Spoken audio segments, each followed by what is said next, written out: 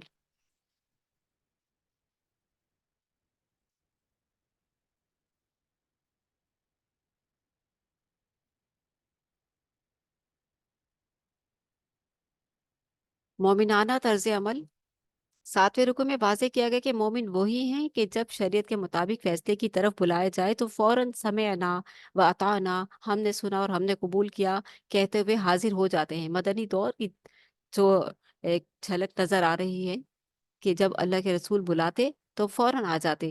یہ وہ خوش نصیب ہیں جو کامیابی کے بلند درجات پر پہنچنے والے ہیں۔ جو لوگ شریعت کے مطابق فیصلے قبول نہیں کرتے وہ جان لے کہ رسول اللہ صلی اللہ علیہ وسلم کے ذمے صرف حق پہنچا دینا ہے، منوانا نہیں، اور قیامت تک کے لیے یہ حکم ہے کہ جب شریعت کے مطابق فیصلے کی طرف بلایا جائے تو فوراً سمعنا واطعنا، ہم نے سنا اور ہم نے قبول کیا کہتے ہوئے حاضر ہو جاتے ہیں۔ اس وقت صحابہ کرام اور اب قیامت تک کے وہ سب لوگ اپنے عمل کو چیک کر لیں۔ یہ وہ خوش نصیب ہے جو کامیابی کے بلند درجات پر پہنچنے والے ہیں۔ جو لوگ شریعت کے مطابق فیصلے قبول نہیں کرتے وہ جان لیں کہ رسول اللہ صلی اللہ علیہ وآلہ وسلم کے ذمے صرف حق پہنچا دینا ہے، منوانا نہیں۔ اگر مسلمان اپنی استطاعت کے مطابق ایمان اور اعمال صالح کا حق ادا کر دیں تو اللہ انہیں زمین میں خلافت اور دین اسلام کو غلبہ عطا فرما دے گا۔ کیسے ملے گا غلبہ؟ کہ اگر مسلمان اپنی استطاعت کے مطابق ایمان اور اعمال صالحہ کا حق ادا کر دیں۔ مسلمان کر ہی تو نہیں رہے، ایمان اور اعمال صالحہ کا حق ادا ہی تو نہیں کر رہے، اپنی خواہشات کے پیچھے لگے ہوئے، شرک اور بے حیائی کے پیچھے لگ گئے ہیں، شیطان نے انسانیت کو برباد کر دیا، تو کیسے اللہ تعالیٰ انہیں زمین میں خلافت و دین اسلام کو غلبہ کیسے ملے گا؟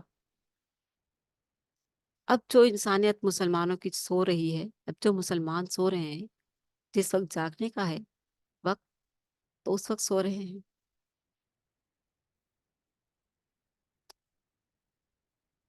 افسوس کا مقام ہے۔ فرمایا اگر مسلمان اپنی استطاعت کے مطابق ایمان اور اعمال صالحہ کا حق ادا کرتے تو اللہ انہیں زمین میں خلافت اور دین اسلام کو غلبہ عطا فرما دے گا، اور تب واقعتاً اللہ کی عبادت یعنی کل اطاعت ہو سکے گی۔ البتہ جو لوگ ایمان اور عمل صالح کی طرف توجہ نہ دیں تو وہ اللہ کی نظر میں فاسق ہیں۔ تو اپنے آپ کو چیک کر لیں آج مسلمان کہاں کھڑے ہیں۔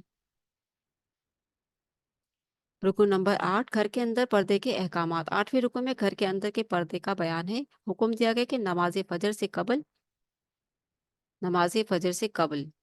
نماز ظہر کے بعد اور نماز عشاء کے بعد بچے اور خادمین صاحب خانہ کے خلوت کے کمرے میں نہ آئیں۔ ٹھیک ہے، آگے سے یہ اللہ تعالیٰ نے قرآن مجید میں یہ طریقہ کار بتا دیا ہے کہ یہ وہ اوقات ہیں، ان اوقات میں جو ہسبینڈ اینڈ وائف ہیں جس جگہ پر موجود ہیں وہاں پر گھر کا نہ بچے آئے نہ خادم، کوئی نہ آئے۔ یہ اللہ تعالیٰ نے جو ہے آسمان سے اتارے ہیں یہ فیصلے، یہ خوبصورت، یہ فیملی کا جو ایک نظام ہے، یہ خوبصورت نظام۔ بچے بالغ ہونے کے بعد کسی کے گھر میں اس کی اجازت کے بغیر داخل نہ ہو۔ پہلا حکم کہ یہ جو اوقات بتا دی ان میں کوئی بھی اس روم میں داخل نہ ہو۔ کمرے کا دروازہ بند ہے تو اچھی بات ہے، دین سکھائیے نا بچوں کو، سب سیکھیں، کوئی بھی اس پہ اعتراض نہیں کر سکتا، اللہ کا حکم ہے۔ اور یہ اوقات بھی بتا دیے، یہ نہیں کہ 24 گھنٹے ہی بند ہے دروازہ۔ بچے بالغ ہونے کے بعد کسی کے گھر میں اس کی اجازت کے بغیر داخل نہ ہو۔